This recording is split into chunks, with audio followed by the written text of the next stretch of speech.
This is 911. Do you have an emergency? Yes, someone's dead. She got shot. She got shot in the head? Yes, with bullets. November 18th, 2024. A quiet morning in Springfield Township, Ohio. Just another day, peaceful and uneventful, until the silence is shattered by gunshots. One phone call changes everything. 33-year-old Lucretia Black is found dead on her own doorstep. And the person who pulled the trigger? Her own wife, Tyria. How does love turn into tragedy? What led to this horrifying moment?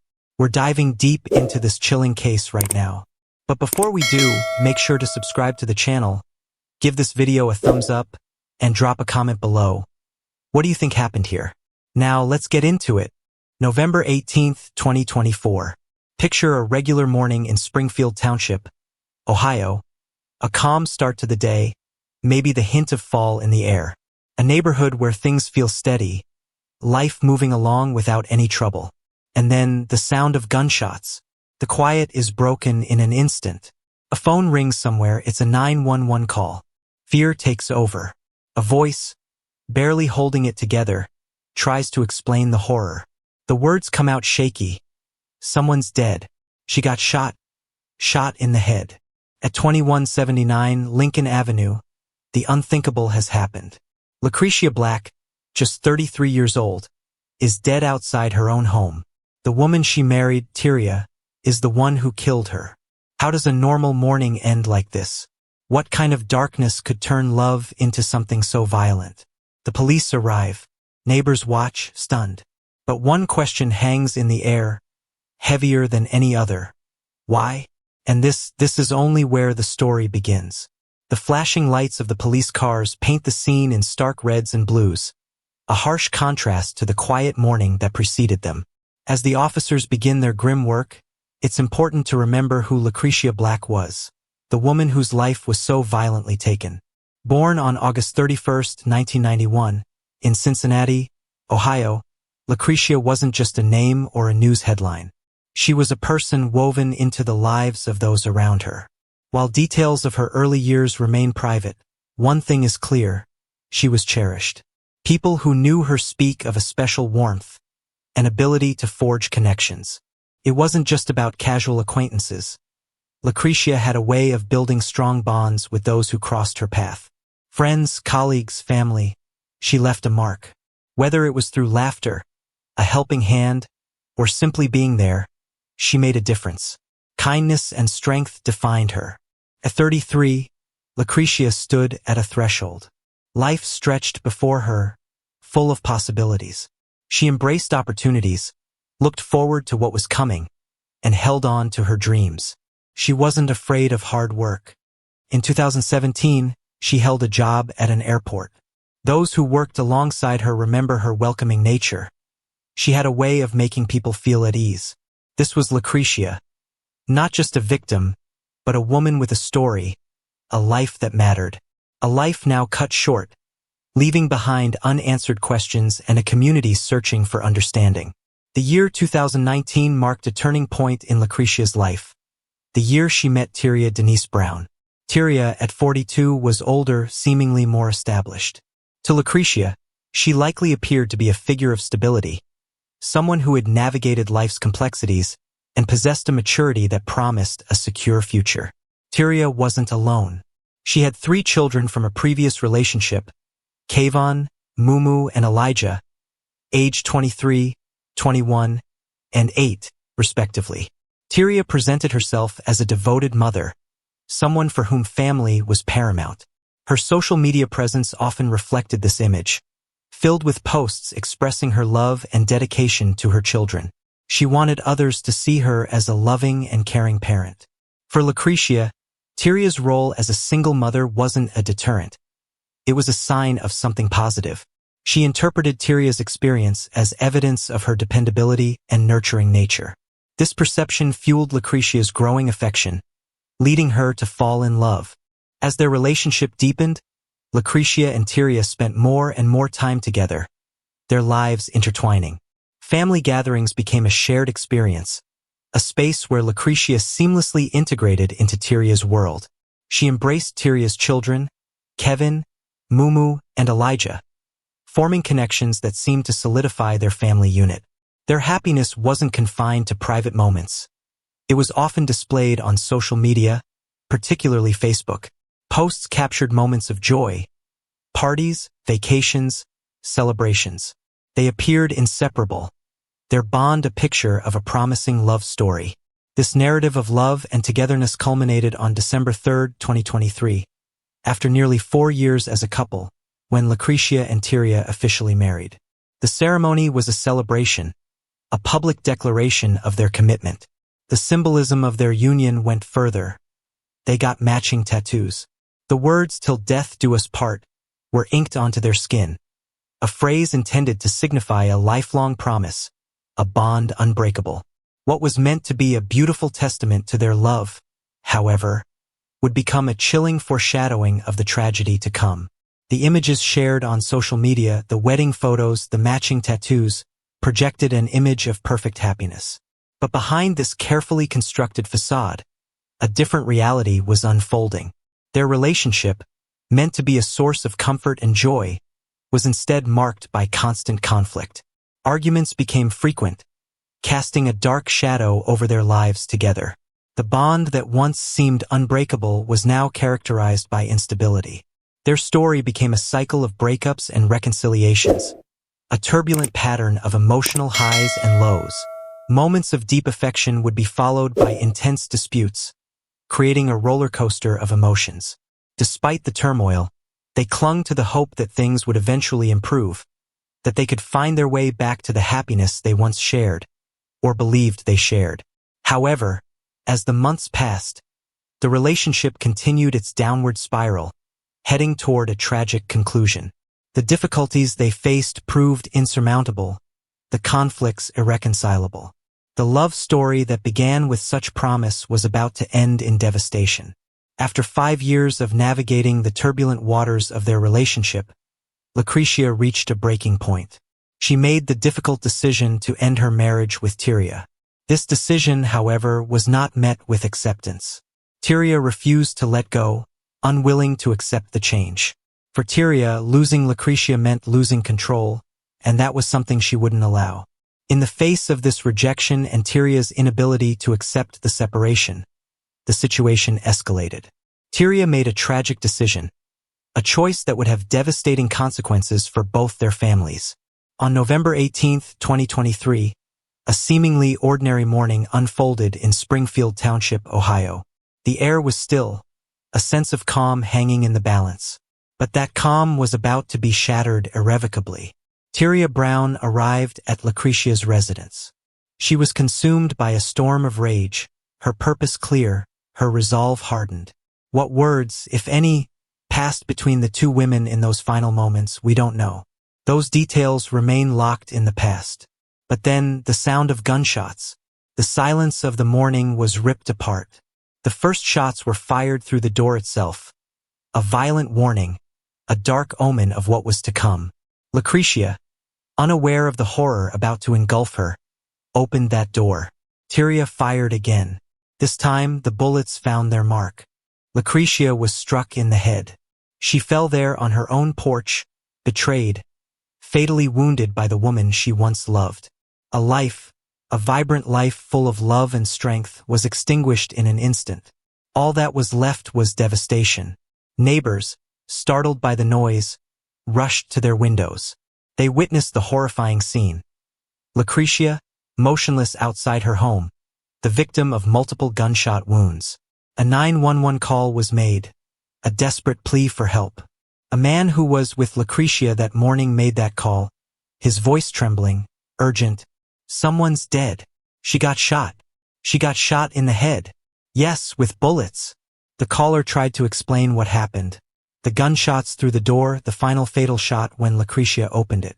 He was worried, too. He mentioned the children, their safety a growing concern. "Are there children there?" "Yes, there's 2. "Where's the other one?" "There should have been 3. They were just out there. So one is at school, the other one is upstairs." First responders arrived, sirens screaming. A harsh intrusion on the morning. They found Lucretia, It was too late. She was gone, pronounced dead at the scene. News spread. Shock waves rippled through the community. A reporter gave an update, describing the scene, the police presence, the ongoing investigation. We're following this out of Springfield Township after we got reports of a woman who had been found after being shot. Or, I should say, she was found with a gunshot wound. But we just learned from police here minutes ago that this unfortunately is a fatal event. You can see where officers are here, canvassing the area. One woman is dead after a gunshot wound to the head.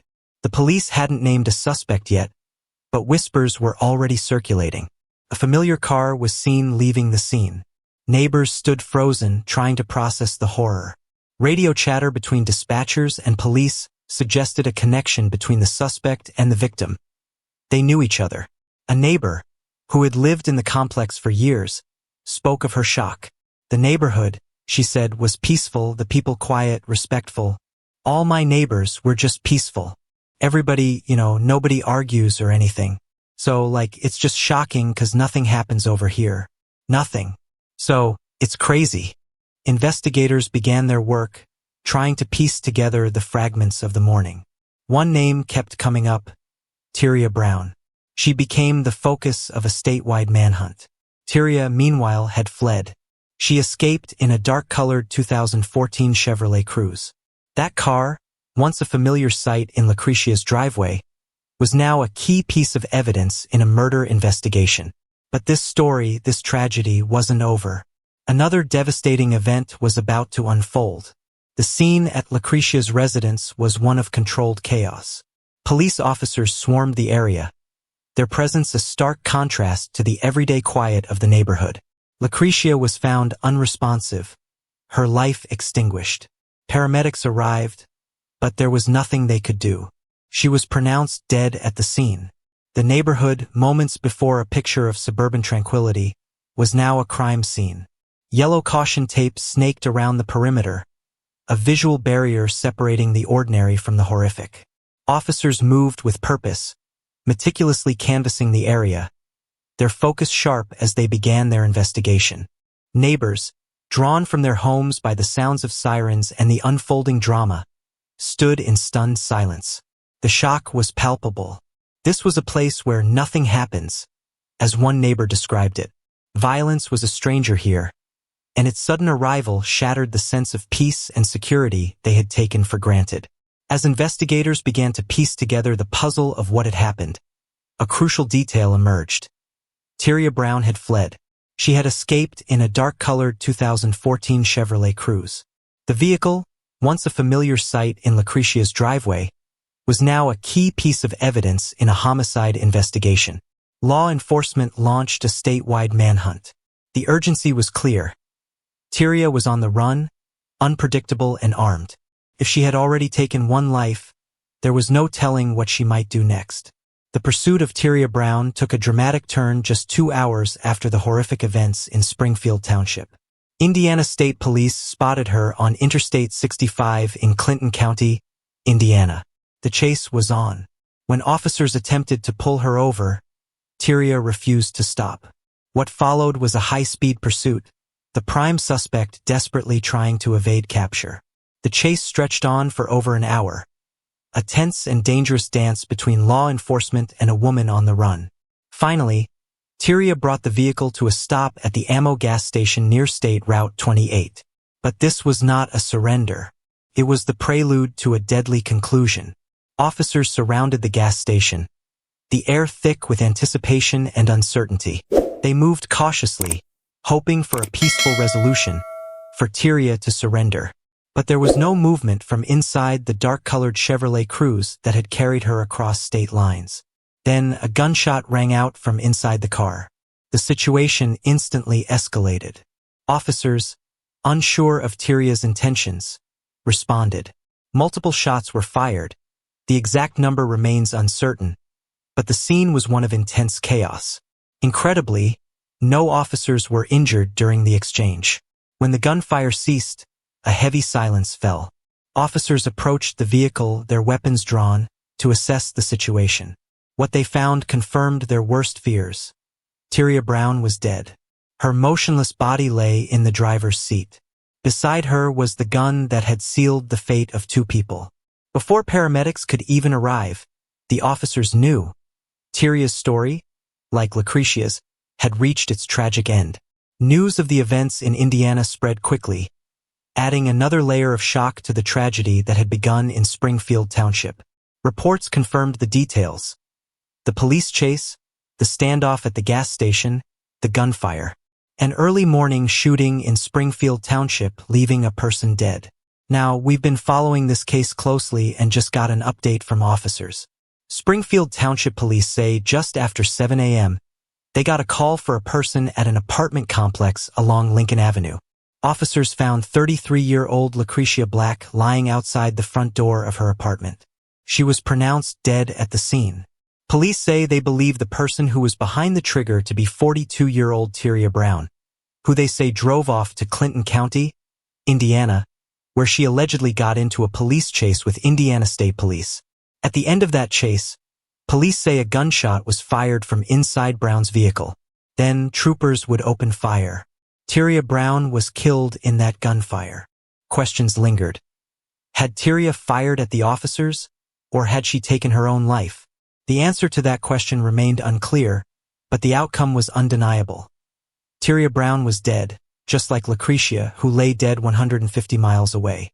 In a matter of hours, 2 lives were lost.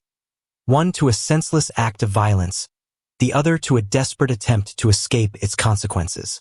The community was left reeling, struggling to process the events that had unfolded with such speed and brutality. The investigations into the deaths of Lucretia Black and Tyria Brown didn't end with the immediate aftermath. Law enforcement continued to piece together the events, their focus shifting to the relationship between the 2 women. Detectives worked to uncover the motive behind the tragedy. They gathered evidence, conducted interviews with witnesses, and questioned friends and family. Past incidents between Lucretia and Tyria were carefully examined, each piece of information a potential clue. As the investigation progressed, a clearer picture began to emerge, revealing the complexities and darkness that had been hidden beneath the surface. The impact of the violence extended beyond the immediate victims.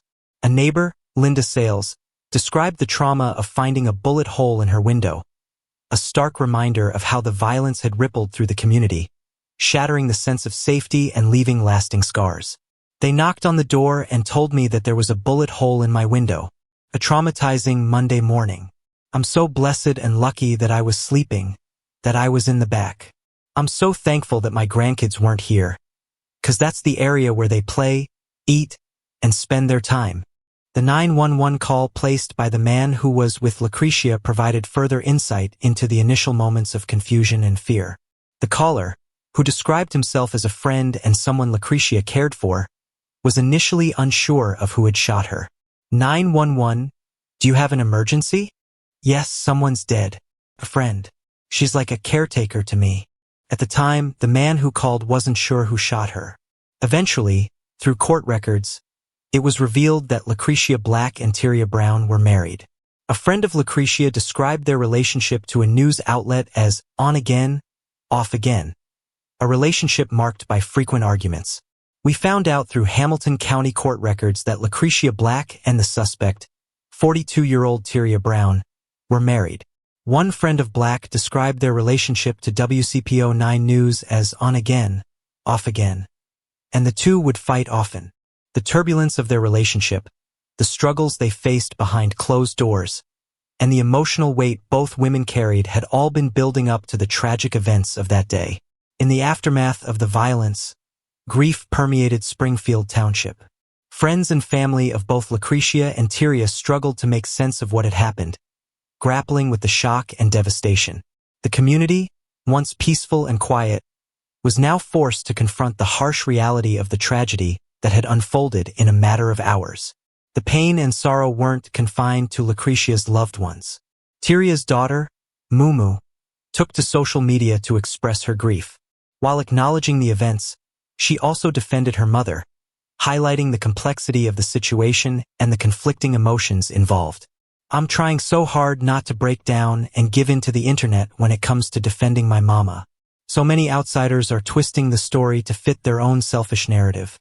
But nobody knows the real truth. I'm still waiting for her to call me.